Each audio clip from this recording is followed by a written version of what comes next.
I used to think the stories about creepy little brothers were exaggerated. You know, the kind kids talking to invisible friends, laughing at empty corners, saying things no child should know. Then my little brother Noah turned 8, and I stopped laughing. Our house wasn't old. It had been built in the late 90s on a quiet cul-de-sac where everybody knew each other. Nothing about it looked haunted. Fresh paint, new roof, perfect lawn. If you drove by, you'd think it belonged in a neighborhood brochure. The only strange thing was the basement.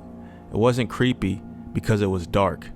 It was creepy because it never stayed the same. Dad kept reorganizing it.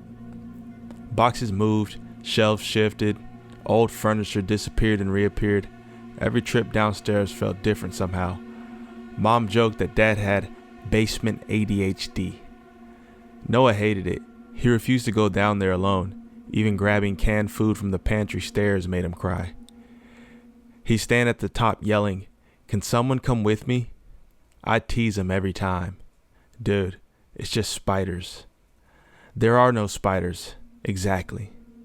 He'd glare at me and say, "You don't hear them?" That always made me laugh, until the night everything changed. It started with sleepwalking.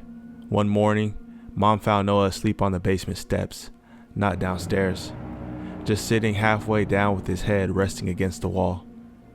She assumed he wandered over to that place during the night.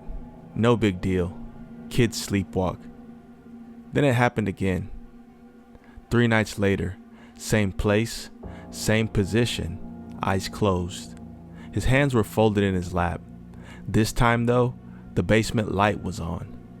Dad knew he turned it off before going to bed. Things got stranger after that. Noah wasn't afraid anymore. In fact, he wanted to go downstairs every day after school, every evening before dinner. Sometimes he'd disappear for nearly over an hour. When we'd ask what he was doing, he'd shrug. Talking to who? My friend. Kids have imaginary friends, nothing unusual, except he never gave this one a name. He only called him.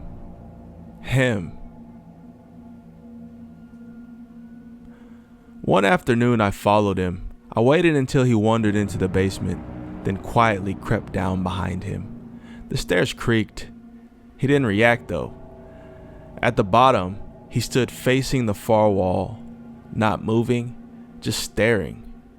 I looked around. Nobody. There was only shelves, boxes, old Christmas decorations. Noah? He slowly turned. His expression wasn't angry or scared. He looked annoyed. "You weren't supposed to come." "Who are you talking to?" "He left." "Who?" "He doesn't like you, you know." I laughed. Cool. Noah didn't laugh. "He said you'll ruin everything." I suddenly didn't feel like joking anymore.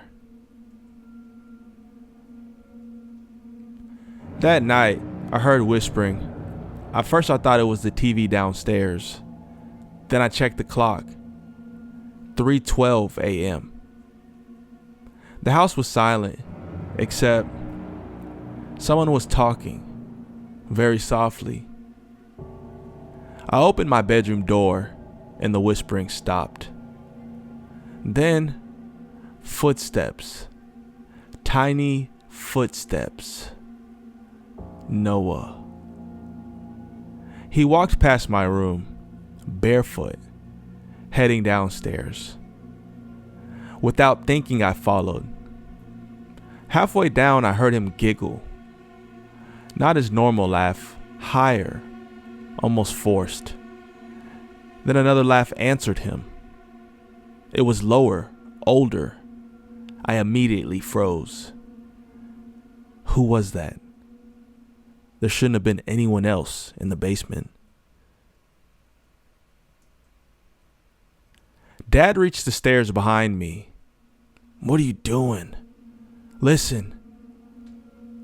We both heard it. Two voices. One child, one definitely not. Dad stormed downstairs. The basement lights snapped on. Nothing. Noah sat alone on the floor, playing with the old toy train.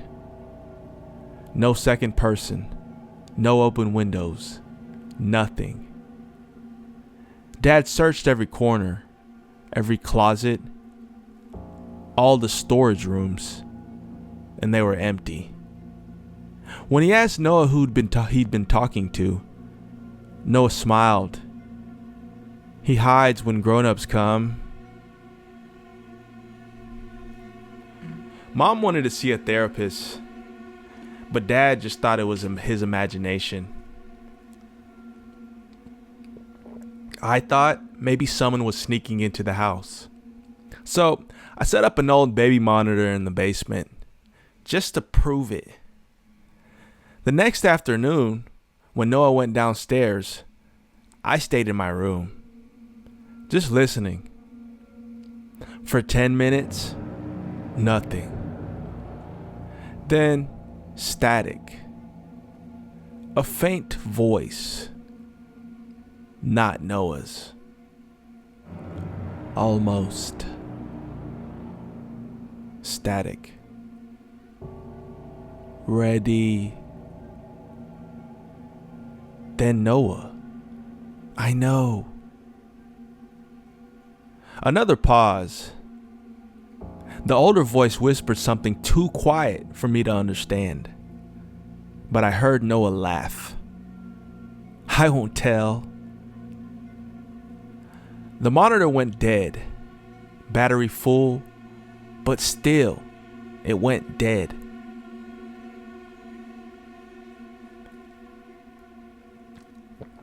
Dad reviewed our security cameras. Front door, back door, garage. Nothing unusual. No one entered. No one left. Then, he noticed something.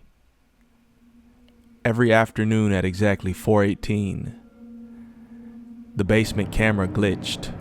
Only for 4 seconds. Black screen, then normal. Every single day, like clockwork. Dad bought a new camera, installed it himself. Better quality, motion tracking, night vision. The next afternoon, same thing. 4:18. Black screen. 4 seconds. Then, the camera wasn't facing the stairs anymore. It pointed directly at the far wall. But Dad swore he hadn't touched it. That night, Noah asked a question at dinner.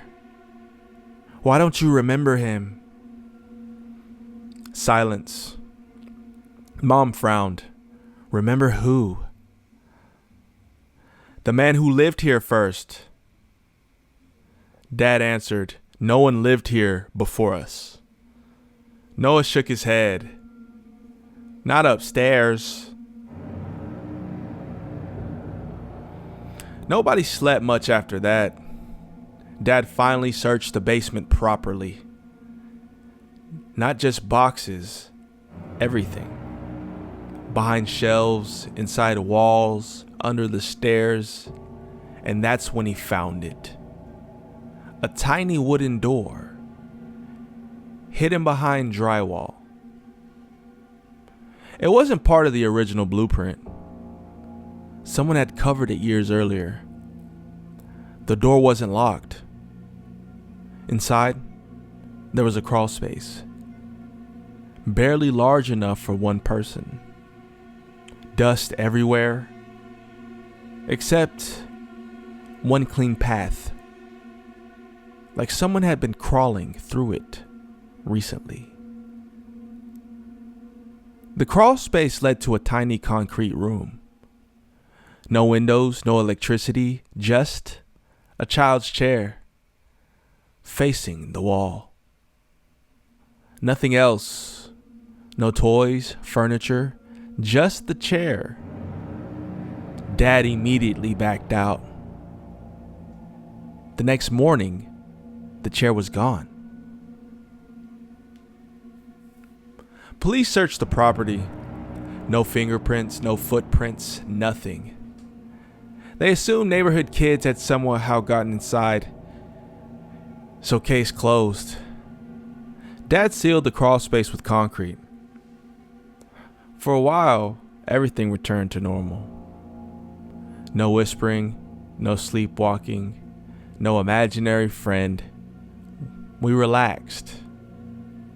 Too soon. Exactly 1 month later, Noah woke screaming. Not crying, screaming. We rushed into his room and he pointed at the wall. "I can't find the door." Mom hugged him. "It's just a nightmare." "No." He kept staring towards the floor. "He's looking." After that, we moved. Dad didn't argue. He sold the house below market value, didn't mention the basement, didn't mention the hidden room, and we just left. Noah seemed happier almost immediately. He made friends, played outside, stopped talking about him, became normal again for 6 years. When I graduated high school, Mom decided to clean old storage boxes. One box held our family photo albums. We spent the afternoon flipping through pictures, birthday parties, Christmas mornings, vacations. Then, we found a picture none of us remembered taking. It showed our old basement. Dad standing there near the shelves, Mom unpacking boxes, me holding a soccer ball, Noah sitting on the floor, smiling. Behind him, half hidden in the darkness, someone else sat in the child's chair, watching the camera. A thin man, pale face, long arms, eyes reflecting the flash, but no one remembered him being there. Mom dropped the photo. Dad turned white. He quietly carried it outside, lit a match and burned it. None of us said a word. Curiosity got the better of me years later. I searched the address online. The house had sold 3 more times. Each family stayed less than a year. One review from an old rental listing caught my attention. It simply read, "Nice neighborhood, kids love the basement. Too much." No exploration, no details, just those 5 words. Last month I drove past the house just once. Pure curiosity. Everything looked different. Fresh paint, new fence, children's bikes in the driveway. A young family lived there now. As I started to leave, a little boy stepped on the porch, maybe 7 years old. He looked directly at me, smiled, waved. Nothing unusual. Until he pointed towards the basement window. I looked. The curtain moved. Someone stood behind it. Too tall, too thin, watching. When I looked back at the little boy, he mouthed 4 words. "He likes my brother."